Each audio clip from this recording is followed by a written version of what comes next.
Jesus proclaimed the gospel of the kingdom and cured every disease among the people.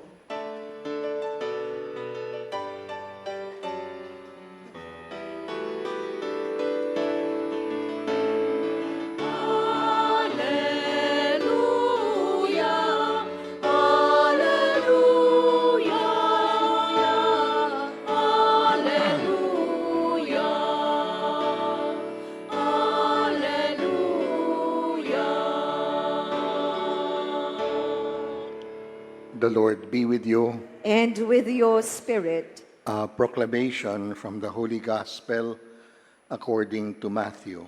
Glory to you, O Lord. When Jesus heard that John had been arrested, he withdrew to Galilee. He left Nazareth and went to live in Capernaum by the sea, in the region of Zebulun and Naphtali, that what had been said through Isaiah the prophet might be fulfilled, land of Zebulun and land of Naphtali, the way of the sea beyond the Jordan, Galilee of the Gentiles. The people who sit in darkness have seen a great light. On those dwelling in a land overshadowed by death, light has arisen. From that time on, Jesus began to preach and to say, "Repent, for the kingdom of heaven is at hand." As he was walking by the Sea of Galilee, he saw two brothers, Simon, who is called Peter, and his brother Andrew. They were casting a net into the sea. They were fishermen. He said to them, "Come after me, and I will make you fishers of men." At once, they left their nets and followed him. He went along from there and saw two other brothers, James, the son of Zebedee, and his brother John. They were in a boat with their father Zebedee, mending their nets. He called them.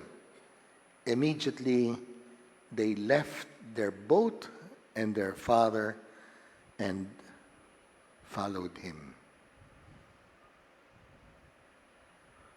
The good news of our salvation. Praise to you, Lord Jesus Christ.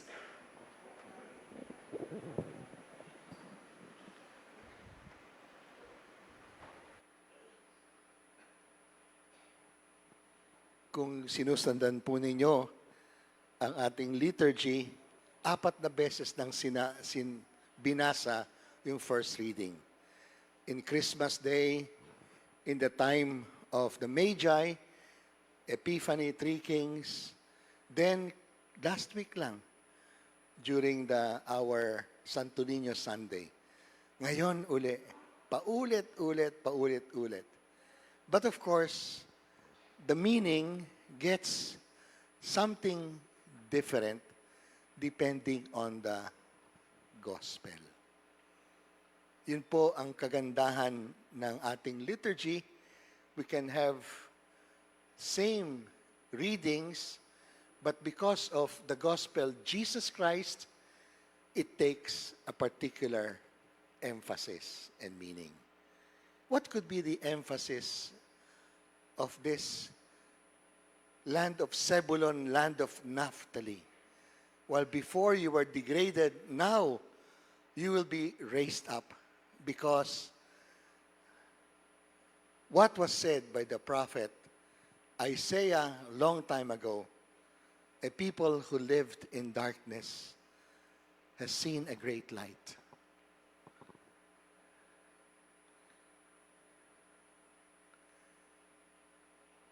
Zebulun and Naphtali are two names of the sons of Jacob.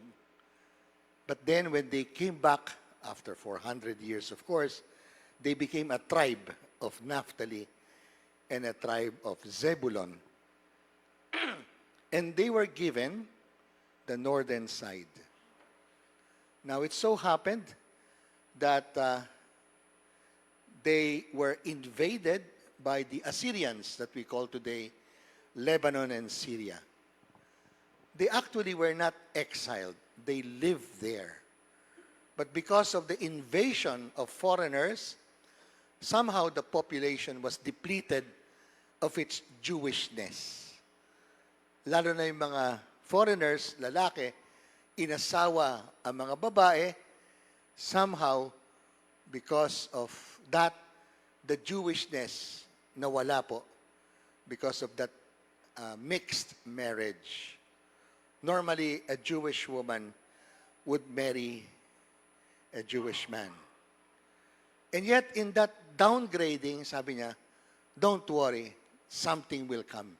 Now, exactly that text that was in the first reading, now it's used by St. Matthew in his gospel. When he said that when Jesus was baptized by John in the southern part in Judea, they call by the river Jordan, when John was put into prison, umalis siya. Related siya, connected siya with John. And so he went up. And he went there in Galilee. Though he's from Nazareth, it says, he chose to go to Capernaum by the sea. It's a dalampasigan po. It's a shoreline. One of the cities of the shoreline of the sea or the lake of Galilee. And that's why he said, this was done, this choice of the Son of God is to fulfill so that what the prophet Isaiah might be fulfilled. Land of Zebulun, land of Naphtali. No? You who belong to that sea of Galilee, Galilee of the Gentiles, you will see a great light. From your darkness will come. And so Matthew says, eto na. Siya na. Siya na talaga ang ating liwanag at ang ating kaligtasan. The Lord is my light and my salvation. Di ba? Responsorial psalm. So what is this salvation? Because the light has come. What makes this light save us? Save us. And the answer is that Jesus is the light. I am the light of the world. And He would show, di ba, pag may ilaw, may liwanag, makakakita ka. At ang ano kanyang ipapakita? What will He enlighten? Ipapamulat, ipapaliwanag, ituturo kung paano maging tunay na tao. Yun po ang ituturo niya. What makes a man or a woman truly human? Para sa ganon, hindi siya palagi mag-isang nagtuturo, kumuha siya ng 4 na fishermen. Na when he called them, come and follow me, their reaction were practically the same. They left, one, their nets, they left their father and their boat, and then the next thing is they followed him. So parang, ito ang ginagawa ko, nagtatapon ng net. Ito ako, nasa bangka, kasama ang tatay ko, mending the net, tinawag ni Jesus, bumaligkwas, at sila'y sumunod sa Kanya. Bakit nila iniwan ang net? Bakit nila iniwan ang bangka at ang tatay nila? Kasi they were no longer fishermen. I will make you fishers of men. So just imagine, dala-dala ni Peter and Andrew ang kanilang lambat. Saan pupunta si Jesus? Not by the sea.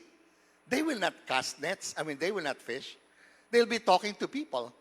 How could you bring your bangka? So they have to leave. They left to follow.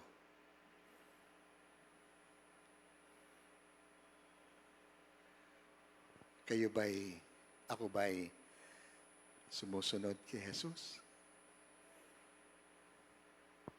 Totoo? Fidel? Fidel ka ba o infidel? Fidel. Ano ang iniwan mo? Yun ang tanong. Kung totoo, sumusunod ka kay Kristo at bumaling ka, hindi na dito, anong iniiwan mo? Sa akin tingin, kung siyang liwanag, alam nyo, pwedeng-pwede na may trabaho ka. Ha? Sino ba po dito ang kontratista sa DPWH? Hindi, totoo. Pero pwede ka mag-iba. You can still be a contractor, pero hindi na sa kalakaran. Di ba? Hindi niyo ba alam, andito si Vince Dizon. Ayan o. Tignan nyo, halika Vince. Ito po si Vince Dizon, di nyo kilala? O, di ba, kamukha ka? May gwardiya na po ito eh. That's Vince Dizon, pahanapin mo. Oh. Look alike, di ba? Nagtataka lang sila, kaninong nanay ay ikaw, pero pareho sa tatay ni Vince, no? Hindi. Palagi siya niloloko eh. Sabi niya sa akin, kaya po ako nagpadre, nagpagupit na ako eh. Takot na takot ka ba? Baka kayo dambehin. Pero you can imagine, iniba ni Vince Dizon ang kalakaran. Nakita niyo yung EDSA? Nasabi hindi daw pwedeng gawin? Eh pwede mo palang gawin. At mabilis din pala. Bakit? Ayon. Alam niyo po, ang pagbabago, hindi ka magbabago ng trabaho. Pero sa loob ng trabaho, baguhin mo ang pag-iisip, ang mga relasyon. Yun, sumusunod ka kay Kristo. Sa ating bayan po, ang dami natin, super dami tayo. 87 million tayong Katoliko. Kung ating pakikinggang totoo, itong salita ni Kristo, follow me, they left everything and followed Him. Kung sasabihin natin magkakatotoo ito, ibig sabihin, magtatanong ako sa sarili ko, meron ba akong pag-uugali? Meron ba akong sinasabi salita? Meron ba akong patakaran at pamamalakad sa pamumuhay ko sa pamilya, sa aking ginagawa sa opisina, na dapat kong palitan?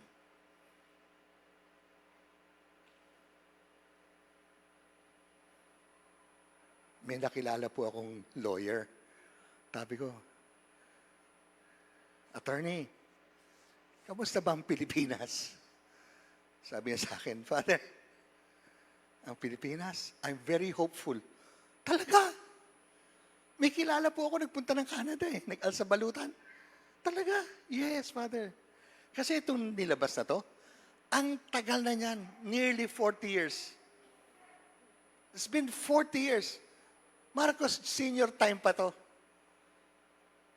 Ang corruption na yan. At least ngayon, nabuksan. Nabuksan talaga. Sabi niya, Father, ang tanong, paano isasarado? Di ba? Kung meron kang sakit, binuksan ang puso mo, binuksan ang tuhod mo, binuksan ang whatever, isasarado, di ba? Aba, mahirap din yon.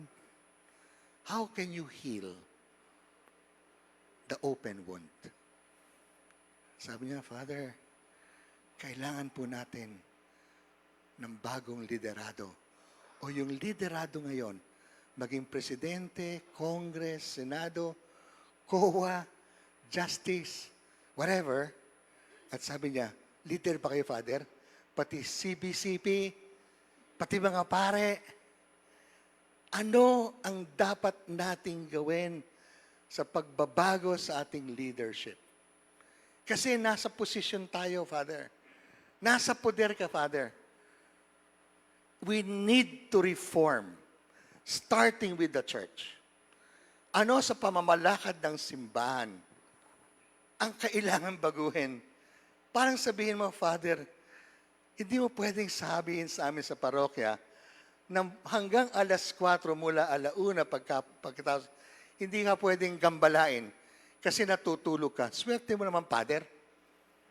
Alam ko, may meeting ka sa gabi. Pero pag may namamatay, hindi, natutulog ang pare. Ha? Makikita lang ba kaming pare na kumakain sa mga hotel?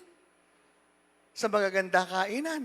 O kaya kaming makisalo sa pagkain ng mga mahihirap?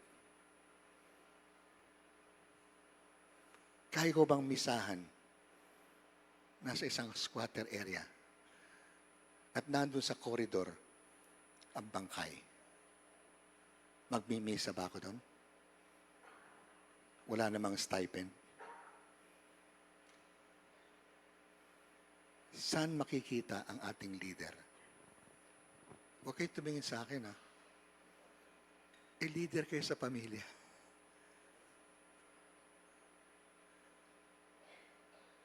May nasabi sa akin yata, sinabi ko na dito, ang kaibigan kong pare. Sabi ng mga street children na inaalagaan niya sa Alabang, diyan sa tuloy sa Don Bosco Street Village. Father, yung pinapakain mo, alam niyo ba ilan? 2.5 kaba ng bigas araw-araw ang nagugugol sa pagkain. Bigas pa lang 2.5 kabans. 125 kilos of rice. 160 children. Sabi ng mga bata, may isang bata daw, Father, yung pinapakain mo sa amin, kaya namin kunin yan. Punta lang kami sa Jollibee, McDonald's, ano mga restaurant. Pagpag lang yan, Father. Busog kami. Father, yung mga damit namin, daming sampay, kaya namin kunin. Father, yung tulugan, ang daming lugar dyan. Alam mo, Father, ang hindi namin mananakaw, yung oras mo, dapat mo ibigay.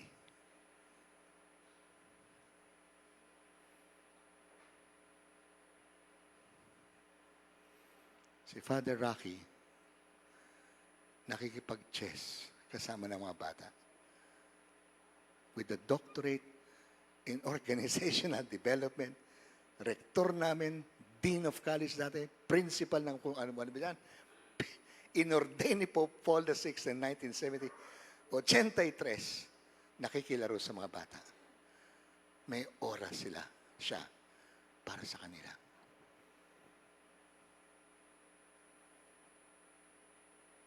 Sa Pilipinas pala, mali ako, na ang nagpapakamatay, yung nag-attempt na suicide, yung non-suicidal self-harm, mga babae pala yon. Pero yung nagpakamatay pala talaga, yung nagpapakamatay talaga, lalaki pala yon. Karamihan lalaki. At alam niyo pala, ang nagpapakamatay kasi meron siyang emotional pain na hindi niya masabi sa mapagkakatiwalaan. Ang tingin niya, sobrang sakit. Tapusin na. Alam niyo, kailangan lang niya, may makikinig. May makakaunawa. Sobrang, is that too much to be asked of a parent?